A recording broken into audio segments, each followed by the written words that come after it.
Sedunia yang jatuh pada tanggal 17 Mei kemarin. Kami akan mengadakan penyuluhan, nggak di rumah sakit ini aja, di seluruh rumah sakit di Indonesia kita mengadakan penyuluhan hari hipertensi. Nah, mungkin Bapak dan Ibu sudah sering mendengar hipertensi atau bahasa awamnya darah tinggi. Nah, seperti apa sih darah tinggi? Yang Bapak-bapak Ibu-ibu tahu, oh darah tinggi itu sakit duduk, sakit apa pegal-pegal, itu sakit kepala. Belum tentu Bapak Ibu. Penyakit ini dikenal sebagai pembunuh senyap. Karena apa? Karena seringkali tidak menunjukkan gejala yang khas. Nah, mungkin tadi Bapak Ibu bilang, oh pegal-pegal tensi naik, atau sakit kepala tensi naik, itu belum tentu Bapak Ibu, belum tentu hipertensi ya. Nah, hipertensi ini memang tidak ada gejala khas, namun dia ketahuannya itu kapan? Waktu sudah ada kumpul atau apa ngobrol di warung, yang lain merokok, juga resiko juga. Nah, kemudian resiko yang lain, stres yang tidak dikelola, acok-acok barang, cepat suka marah-marah. Padahal sebenarnya itu naik hipertensi, bukan hipertensi yang menyebabkan Bapak Ibu marah-marah, tapi yang marah-marah itu yang bikin hipertensi ya, Bapak Ibu ya. Kemudian obesitas, kegemukan. Kegemukan itu faktor risiko tensi juga. Kemudian konsumsi garam berlebih.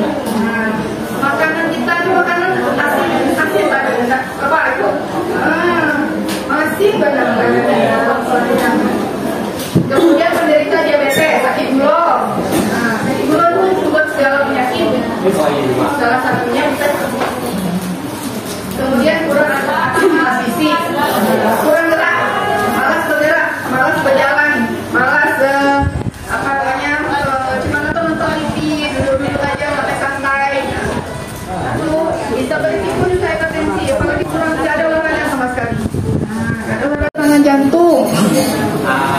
Di situ juga kenapa tiba-tiba serangan jantung? Oh ya tensi tinggi, itu penyebabnya ya. Kemudian ada gagal ginjal itu juga pengaruh dari hipertensi. Kemudian gangguan penglihatan, tiba-tiba mata nggak nampak, itu tensi tinggi. Kemudian atas mejanya harusnya mejanya lebih tinggi lagi. Nah, kemudian punggungnya bersandar, tidak boleh berbicara, kemudian mansetnya sesuai ukuran, diukur sampai 3 kali, kemudian diambil rata-ratanya. Nah, Bapak Ibu mungkin ada pernah yang saya minta kalau ada alat tensi di rumah, tolong ukur di rumah, nanti bikin catatannya. Ada kan? Ada beberapa Bapak Ibu yang saya minta itu. Nah, ini cara pengukuran sebenarnya. Nah, kalau ada alat tensi di rumah, bagusnya kapan kita cek? Itu bagusnya 1 jam. Oh, usia saya udah tua. Lah tua kan udah tensi 140 itu kan normal. Tidak ada itu teman-teman yang salah. Nah, jadi berapapun usia kita, kalau sudah lebih dari 18 tahun, itu tensi yang normal kurang dari 120 per kurang dari 80. Nah, ini ya, ini patokannya. Kemudian ada pembagian lagi. Ya, terus siapa Pak Ibu? Mungkin kalau bisa kasih tahu tetangga atau saudara ya. Jadi jangan ada pemahaman 140 tensi normal. Katanya cerdik.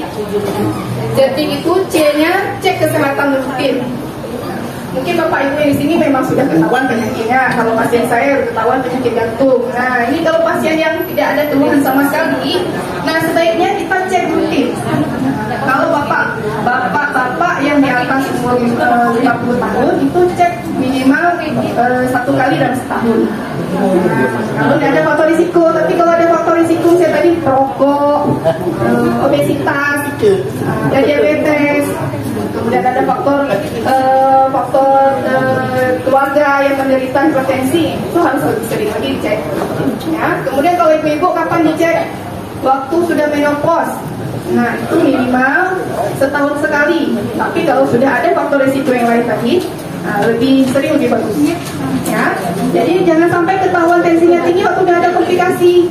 Kan lebih bagus kita mengerti. Nah, buah-buahan itu semua buah itu mengandung serat yang banyak. Boleh semua buah-buahan, boleh. Kalau asam lambung boleh nggak? Kalau asam lambung ya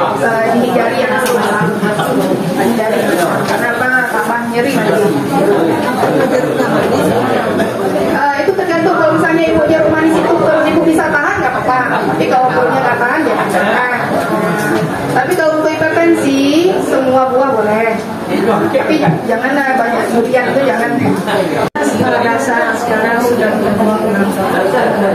jangan bertanyakan apakah sama efeknya tensi yang tinggi dengan yang rendah. Karena saya umumnya tensi saya itu di bawah jarang yang sampai 70. Terima kasih. Ya, terima kasih Bu, pertanyaannya bagus sekali ya. Nah, seperti yang saya jelaskan tadi,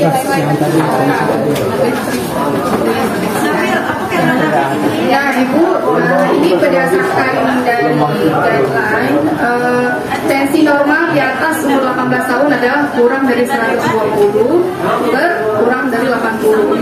Nah, kalau ada kondisi misalnya tensinya di bawah 100, nah,